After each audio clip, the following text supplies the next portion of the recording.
আসসালামু আলাইকুম। পরীক্ষার কথা চিন্তা করলে অনেকে জ্বর হয়ে আসবে। এই কথাটা যুগে যুগে অনেক টিচার বলে আসছে যে এক্সাম কতটা ভয়ঙ্কর এই জিনিসটা বুঝাইতে। সো ওই জিনিসটা কীভাবে ট্যাকেল করতে হয় ওইটা নিয়ে আজকে মূলত আমরা আলোচনা করবো। আমি নিজে ওই সেম ফ্রেজটা ইউজ করলাম। So without further ado let's get started with the video. So first of all, তোমার যদি নোটিফিকেশনসে ঝামেলা হয়, মনে করো তুমি পরীক্ষা দিচ্ছ, পরীক্ষার সময় তোমার ফ্রেন্ডে কল করে বলতেছে দোস্ত আমার তো 5 চ্যাপ্টার শেষ, তোমার তো 3টা হয়েছে, তুই কেমনে শেষ করবি? তোমাকে যদি মানুষ হিসেবে ভয় দেখায় কিংবা মনে করো পরীক্ষার আগে রাতে বারবার নোটিফিকেশন আসছে কোথা থেকে জানি প্রশ্নটা লিক হয়েছে, লিকের পিছিয়ে সবাই মরছে ঘুরে, এই অবস্থায় যদি তুমি কোনো মতে ফোকাস করতে না পারো, ইন দ্যাট কেস মোবাইলের সবগুলো নোটিফিকেশন অফ রাখো। তোমার নিজের জন্য বেটার, দেশের জন্য বেটার। সেকেন্ড, আগেই পারলে অতিরিক্ত খাতা নিয়ে রাখো। আমাদের দেশে একটা কালচার আছে যে বাংলা যত বেশি তুমি পৃষ্ঠা লিখতে পারো তোমার লেখার মান তত বেশি ভালো। এখন আমার জিনিস হচ্ছে ভাই, যদি বেশি শব্দ থাকলেই যদি একটা বইয়ের কোয়ালিটি ভালো হয় তাহলে ডিকশনারি খুব ভালো একটা বই, কিন্তু আসলে কি তাই না? তো তোমাকে লেখার মান দিয়ে জাজ করতে হবে, বাট স্টিল অনেক সময় এক্সট্রা খাতা নিতে হয়। যদি এক্সট্রা খাতা নিতেই হয় আগে থেকে পারলে নিয়ে রাখিও, নাহলে না অনেক সময় লাইক হঠাৎ করে হয়তো বা খাতা পাওয়া যাচ্ছে না, কিংবা সবাই একসাথে নিয়ে যাচ্ছে, কিংবা যখন পরীক্ষার খাতা এক্সট্রা খাতা নেওয়া শুরু হয় সবার মধ্যে একটা কম্পিটিশন শুরু হয়, আরে ও নিয়ে ফেলছে আমাকেও নিতে হবে। সাডেনলি 2 ঘন্টা ধরে কারো পরীক্ষা খাতা দরকার ছিল না, সাডেনলি যখন একজন নিল বাকি সবাই হুমড়ি খেয়ে পড়লো।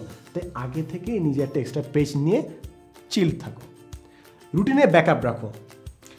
যখন পরীক্ষা কোনো একটা রুটিন দিবে নিজের রুমের সামনে একটা টাঙ্গাও, দরজায় টাঙ্গাও, এবং পারলে তোমার প্যারেন্টসদেরকে একটা দিয়ে রাখো। আরও বেটার হয় যদি তোমার একটা দিন জাস্ট আধা ঘন্টা সময় করে যেই দিন তোমার পরীক্ষা আছে তার আগের দিন তুমি নিজেকে একটা ক্যালেন্ডারে নোটিফিকেশান রেডি করে রাখলাম, যেন সব কিছু মিস হয়ে গেল তোমার নোটিফিকেশানটা তোমার মোবাইলে ঠিকই আসে। কারণ সব কিছু মিস হয়ে গেল হাত থেকে তো আমরা মোবাইলটা কাউকে দিই না, তাই মোবাইলে যদি আমরা নোটিফিকেশান ঠিক রাখি হয়তো সেই জিনিসটা আমরা মিস করবো না। ফোর্থ জিনিস, পরীক্ষার পর নৈবেদিক প্রশ্নের উত্তর মিলাবে না। পরীক্ষা শেষ, যা দেয়ার হয়ে গেছে, এখন মিলাচ্ছি কেন? ঠিক হইলে তো ঠিক হওয়ার জন্যই তো দিছি, আর ভুল হইলে তো স্বাধীন চিন্তা হবে যে আর আমি গোল্ডেন এমপ্রেসটা মিস হইলো, ও তো আমার চেয়ে বেশি করছে, পাশের বাসায় ভাবি মেয়েটা বেশি পাইছে আমার চেয়ে। কেন এই টেনশনটা করবা? কেন আমরা ইচ্ছা করে রিগ্রেট করার জন্য চেক করার কোনো মানে হয় না। যদি চেক করতে চাই, আচ্ছা হ্যাঁ তোরা চেক কর, আমি একটু নামাজটা পড়ে আসি, আমি একটু ফুচকাটা খেয়ে আসি, একটু ঝালমাটে নিয়ে আসি। চেক করার কোনো দরকার নেই পরীক্ষার পর নৈবেদিক খামাখা কেন ধরে করে আমরা রিগ্রেট করব।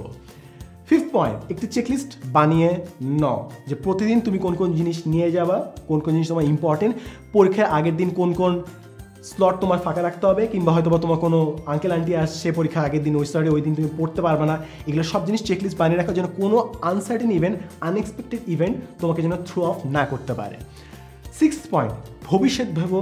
ভবিষ্যতে পরীক্ষা দিচ্ছ, 2টা ভুল করছো, আমি তো এই 2টা ভুল করলে তো আমি চান্স পাবো না, আমার স্বপ্ন নষ্ট, আমি এখন কেমনি বিয়ে করবো, আমি কীভাবে চাকরি, আরে ভাই ওটা পরে তুমি ওই চিন্তা এখন কি করবা?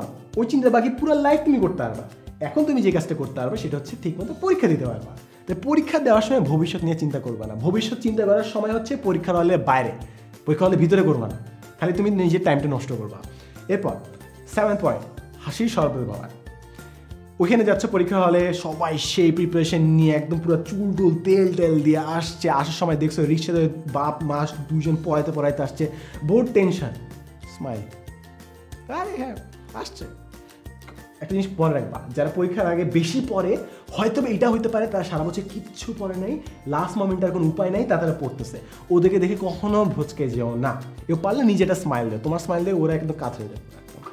লাস্ট অফ অল, ঘামের বিপদ। এই জিনিসটা আমার হতো, যদি কারো ঘামের এই জিনিস থাকে প্লিজ মেক শিওর তুমি যেন টিস্যু পেপার নিয়ে যাও কিংবা রুমাল নিয়ে যাও, নাহলে হাত ঘামবে, হাতের ঘামটা যাবে টেবিলে ময়লা সহ লাগবে খাতা নিয়ে দেখবে যে আরে ময়লা হয়েছে, ওটি নিয়ে আরও তুমি ঘামা শুরু করবা, সে ইচ্ছে ঘামের দুষ্ট চক্র হয়ে যাবে। তাই তোমার যদি আসলে ঘাম হয়, বি প্রিপেয়ার, রুমাল নিয়ে যাও, টিস্যু নিয়ে যাও, এমনকি বৃষ্টির দিনগুলোতে যখন তোমার বেঞ্চটা পানিতে ভেসে থাকবে ওই দিনও তোমার অনেক কাজে দেবে।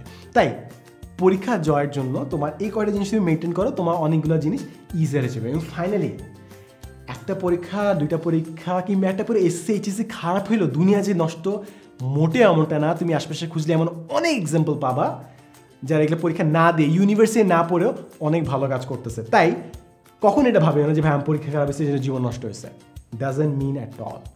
যখন বড় হবা, ভার্সিটি শেষ করবা, তখন মনে করবা যে আরে একদিনে আমি এই পরীক্ষার জন্য এত টেনশন কেনই বা করছিলাম।